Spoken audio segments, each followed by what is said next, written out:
Hello दोस्तों, आज की इस वीडियो में 4 सवाल बहुत ही आसान शॉर्ट ट्रिक से करवाए जाएंगे, इसलिए वीडियो को पूरा अंत तक ज़रूर देखिएगा। तो आइए दोस्तों, पहला सवाल देखते हैं। एक शहर की जनसंख्या में पहले वर्ष 25% की वृद्धि हुई, दूसरे वर्ष 10% की वृद्धि हुई और तीसरे वर्ष 20% की वृद्धि हुई।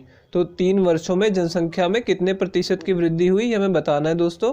तो देखिए दोस्तों, इस क्वेश्चन को करने के लिए आज मैं बहुत ही आसान शॉर्ट ट्रिक आपको बताने वाला हूं। ठीक है, देखिए यहाँ पे क्या पूछा हुआ है, 3 वर्ष में जनसंख्या में कितनी वृद्धि हुई। तो पहले हम यहाँ पे लिख लेंगे कि पहले जनसंख्या कितनी थी, क्योंकि हमें दी नहीं हुई। ठीक है, इसलिए हम ये लिख लेंगे। और अब जनसंख्या जो है 3 वर्ष बाद कितनी हो गई। ठीक है, इसका अनुपात लिखेंगे दोस्तों।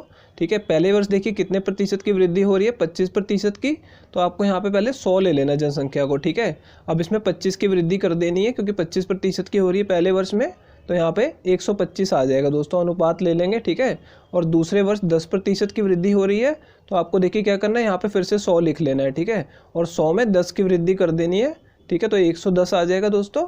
ठीक है, और तीसरे वर्ष 20% की वृद्धि हो रही है, तो तीसरी बार फिर 100 लिख लेना है और यहाँ पे 20 की वृद्धि कर देनी है, तो 120 आ जाएगा दोस्तों। ठीक है, अब क्या करना है, इसे काट लेना है। 20 से इन दोनों को काटेंगे तो यहाँ पे 5 आ जाएगा दोस्तों, और यहाँ पे 6 आ जाएगा। इसमें 0 से 0 कट जाएगा, और यहाँ पे 25 से काटेंगे तो 4, और इसे 25 से काटेंगे तो 5 आ जाएगा दोस्तों। ठीक है, अब ये 5 से 5 कट रहा है, तो इसे भी काट देंगे। तो देखिए दोस्तों, नीचे क्या करेंगे, इनका गुणा कर देंगे जो बचा हुआ है।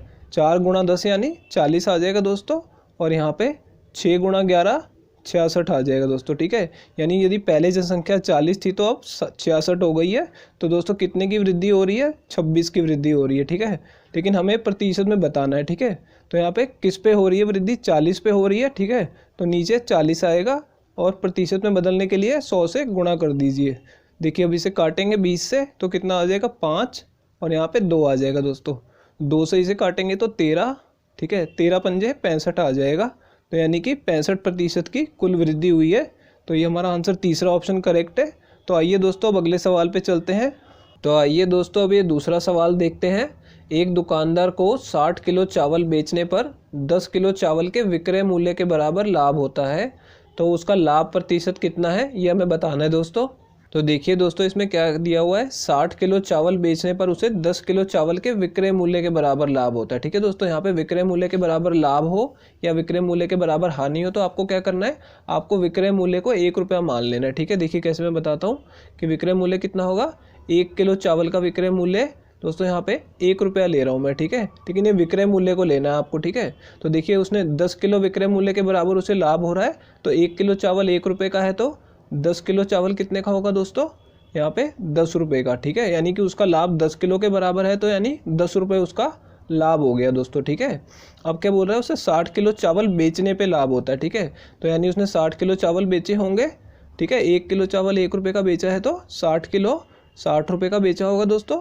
तो ये हमारा विक्रय मूल्य भी हमें पता लग गया कि उसने कितने के चावल बेचे हैं, 60 रुपये के बेचे हैं, तो 60 रुपये हमारा विक्रय मूल्य हो गया। ठीक है दोस्तों, यहाँ पे देखिए अब क्या पूछा गया, लाभ प्रतिशत निकालो। ठीक है, लाभ तो हमें पता लग गया, लेकिन विक्रय मूल्य पता लगा। ठीक है, लाभ किस पे निकलता है, क्रय मूल्य पे। तो पहले हम क्रय मूल्य निकाल लेते हैं दोस्तों। देखिए कैसे, कि विक्रय मूल्य क्या होता है, विक्रय मूल्य में क्रय मूल्य जमा यहाँ पे जमा लाभ। ठीक है, क्रय मूल्य पे दुकानदार खरीदता है और उसमें लाभ जोड़ के उसे बेचता है विक्रय मूल्य पे। ठीक है, तो अब हम इसमें विक्रय मूल्य की वैल्यू डाल देंगे 60 रुपये, और यहाँ पे क्रय मूल्य को ऐसे ही लिखा रहने देंगे, जमा लाभ कितना हुआ है 10 रुपये का, तो यहाँ लिख देंगे। ठीक है दोस्तों, अब 10 को उधर ले जाके घटा लेंगे तो क्रय मूल्य की वैल्यू आ जाएगी।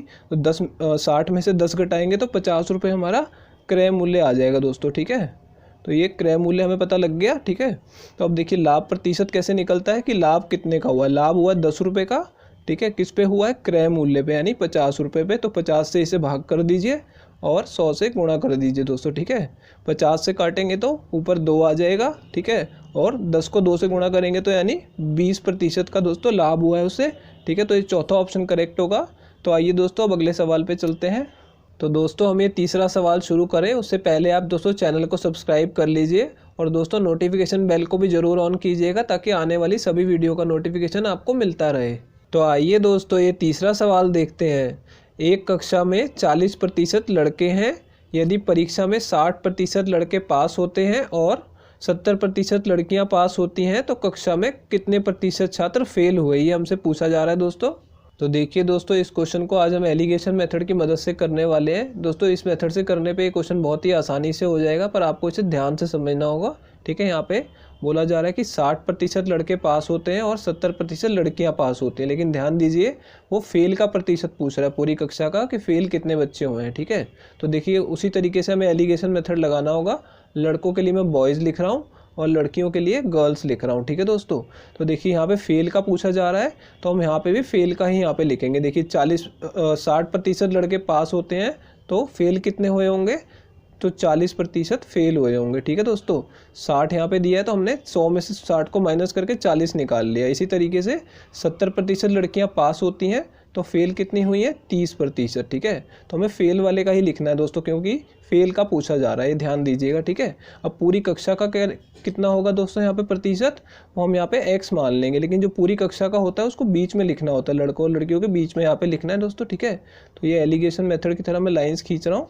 ठीक है, अब यहाँ पे हमें उनकी संख्या बतानी है। संख्या तो हमें दी नहीं हुई, हमें प्रतिशत दिया है कि 40% लड़के हैं तो लड़कियाँ कितनी होंगी, 60%। तो दोनों का यहाँ पे लिख दीजिए कि 40% लड़के हैं तो 40 लिख दीजिए, और लड़कियाँ जो बच गई वो 60%, तो यहाँ पे 60 लिख दीजिए और यहाँ पे अनुपात लगा दीजिए दोस्तों। ठीक है, तो यहाँ पे 20 से काटेंगे तो कितना आएगा, 2:3 आ जाएगा दोस्तों। ठीक है, अब हमें इस x की वैल्यू निकालनी, क्योंकि यही हमसे पूछा जा रहा है कि कितने प्रतिशत छात्र फेल हुए, तो हमने यहाँ पे उसको x माना है। ठीक है, ये कैसे निकलेगा, 2 को गुणा करेंगे ऊपर वाले 40 से तो कितना आ जाएगा दोस्तों, 80 आ जाएगा। ठीक है, और इसमें जमा करेंगे किसको, 3 गुणा 30 को, 3 को ऊपर वाले 30 से गुणा करके 90 आ जाएगा। ठीक है, और इस पूरे को भाग कर देना है इन दोनों के योग से, यानी 3 जमा 2 यानी 5 से भाग कर देंगे और ये बीच वाले x के बराबर आ जाएगा दोस्तों। ठीक है, इसी x की हमें वैल्यू निकालनी है, तो बस इसे सॉल्व कर दीजिए।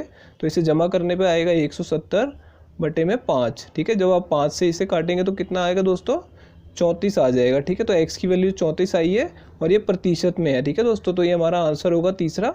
तो आइए दोस्तों अब अगले सवाल की तरफ चलते हैं। दोस्तों यूपी पुलिस कांस्टेबल की प्लेलिस्ट का लिंक मैंने डिस्क्रिप्शन में दे दिया है, तो दोस्तों उसे ज़रूर देख लीजिएगा। तो आइए दोस्तों अभी अगला सवाल देखते हैं। एक दुकानदार कुछ पेंसिलें 8 रुपये में 12 की दर से ख़रीदता है और 9 रुपये में 10 की दर पे बेचता है, तो उसे कितने प्रतिशत का लाभ होगा, ये हमें बताना है दोस्तों। तो दोस्तों देखिए, इस क्वेश्चन को आज हम बहुत ही आसान शॉर्ट ट्रिक से करने वाले हैं, तो इसे ध्यान से समझिएगा दोस्तों। देखिए वो 8 रुपये में 12 की दर से पेंसिलें खरीदता है। ठीक है, तो आपको क्या करना है, यहाँ पे लिख लेना है 8 रुपये में वो 12 पेंसिलें खरीदता है, तो 8 के सामने हमने 12 लिख लिया। और बेचने का क्या दर है दोस्तों उसकी, 9 रुपये में 10 बेचता है। ठीक है, तो यहाँ पे 9 रुपये में इसके नीचे लिख लेना है 10 पेंसिलें बेचता है। ठीक है, पेंसिलों की संख्या यहाँ लिख ली और रुपयों को यहाँ लिख लिया। ठीक है दोस्तों, अब क्या करना है, हमें इसे क्रॉस मल्टीप्लाई कर देना है, 8 का गुणा 10 में, 9 का गुणा 12 में। लेकिन ऐसे करने से क्या होगा दोस्तों, देखिए जब आप ऊपर वाले को क्रॉस मल्टीप्लाई करेंगे ना तो आपको क्रय मूल्य मिलेगा दोस्तों। ठीक है, और जब नीचे वाले को गुणा करेंगे तो विक्रय मूल्य मिलेगा, ये आपको ध्यान रखना है दोस्तों। ठीक है, तो देखिए 8 को गुणा करेंगे 10 से तो 80 हमारा हो गया क्रय मूल्य। ठीक है, और 9 को 12 से गुणा करेंगे तो 12 नीम 108 यानी हमारा विक्रय मूल्य आ गया। ठीक है, अब हमें लाभ निकालना है तो दोनों का अंतर निकाल लेंगे दोस्तों। ठीक है, तो कितना लाभ हुआ है, हमें यहाँ पे 28 रुपये का लाभ हो रहा है। ठीक है, तो यहाँ पे हमने लिख लिया 28, लेकिन हमें प्रतिशत में पूछा गया है। ठीक है, तो प्रतिशत में कैसे निकलता है दोस्तों, पहले लाभ लिख लिया और नीचे लिखेंगे क्रय मूल्य। क्रय मूल्य कितना है 80, और इसे गुणा कर देंगे दोस्तों 100 से।